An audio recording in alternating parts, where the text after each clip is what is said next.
Friday, June 19th, 11:07 p.m. Went downtown to the soccer festival today, this afternoon. A lot of people down there, a lot of stuff going on. Got pretty hot and sweaty walking around, got some exercise. Had on my red, white, and blue. A lot of comments. Yeah. Love me on bigbeautifulman.com. Then I went to the levee, and there was a band I haven't seen for a while. Seems to me like I thought that I read that they were retiring or something. I don't know. Looked like same main guy was playing. I don't know. There were some regulars in there I sort of recognized over the years, and went across the street to an Italian place and ate some Italian. I thought they charged me a lot. Then I noticed they charged me a 20% tip. These places are just automatically charging a 20% tip now lately.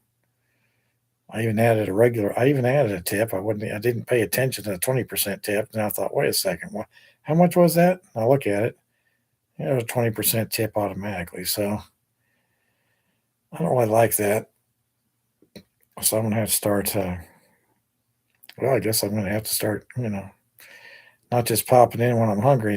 Go something like Quick Trip or something, get something to eat.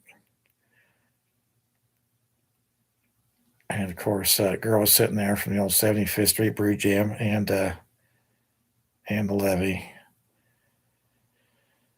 There's an empty seat by the bar, so I said, "Can I sit here?" "Oh, hey, you're Maureen, yeah.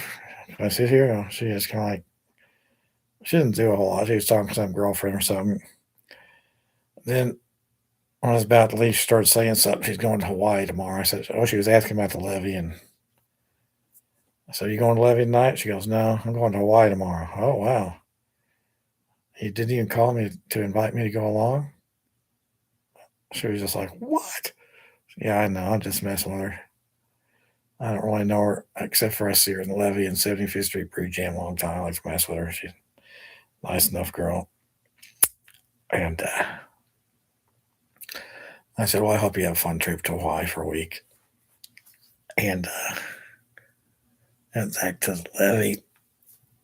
And no,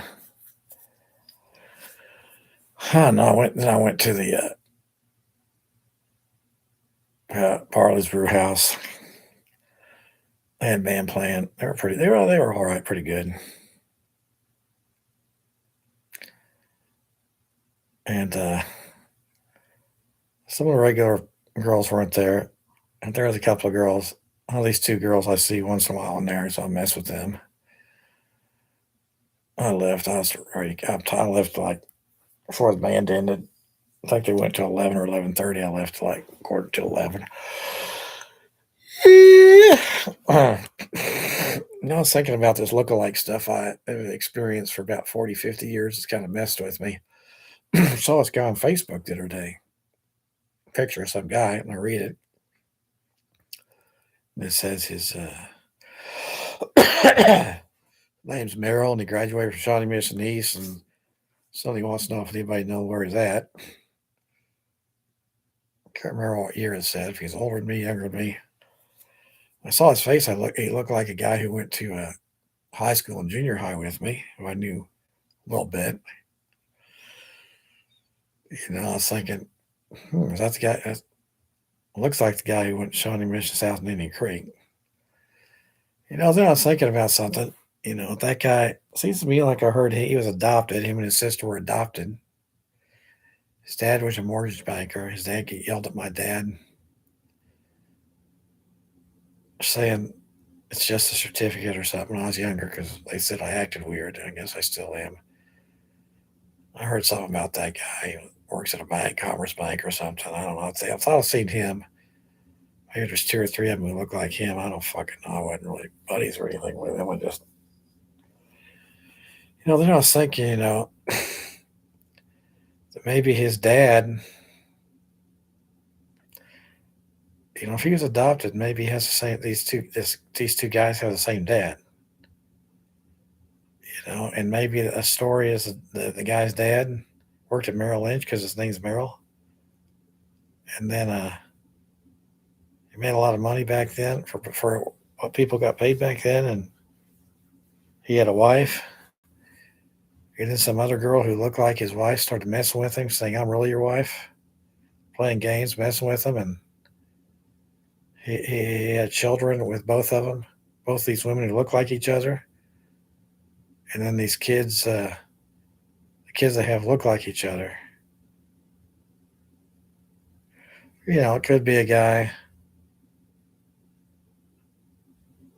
who has a mistress. I've heard that story. These guys got mistresses, and they get their mistress pregnant.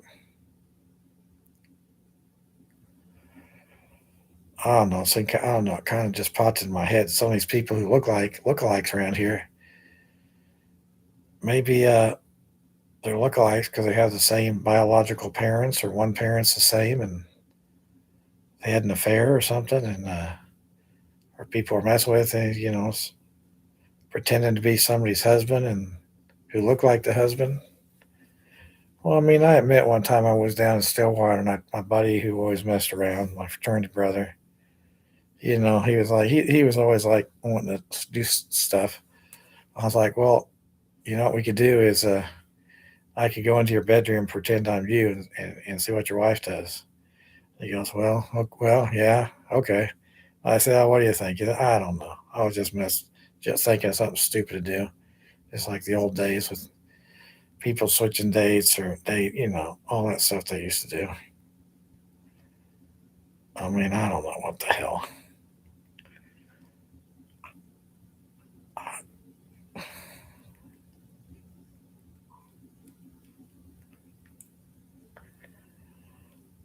My name's Crawford. Merrill Lynch owes me $1 trillion for the trespassing and all the other bullshit they've done. Okay, I was a little bit off kilter back after graduation because of Dad and Video Corner and all his shit. And the Purdue Wilbur shit. Oh, yeah, and then when I was in the levy, this guy sitting there, he looked like Dunkelberg from Purdue. And there's this other guy sitting there I seen around for the last year. He looks like he's a professor or something, down there at UMKC or Rocker. I don't know, he kind of looks like a teacher or something, professor. He said something, clipped. Clipped. I don't know who the hell he is. Of course, I don't know what the fuck's going on. Because I'm a big, beautiful man. I'm the one and only real deal. I ain't no pretender looking like fucking whatever. So I suppose under pressure, people react differently and will say shit. I mean, shit, under pressure, when it don't matter, when it matters, and the shit's going on at the courthouse, the police, they owe me $1 trillion. They'll get national exposure. And of course, boom, boom, out go the lights because it's not fucking even remotely acceptable. It's Nazi, mafia, punk ass bullshit. So hand me $1 trillion, Merrill Lynch, Smith Barney, Peg Weber. Get on national TV and we'll discuss these issues. I'm from here. I don't know what else to do. New York, the headquarters of these companies, they never call me back. They never address the issues on the phone. One time, some girl called me back from Smith Barney.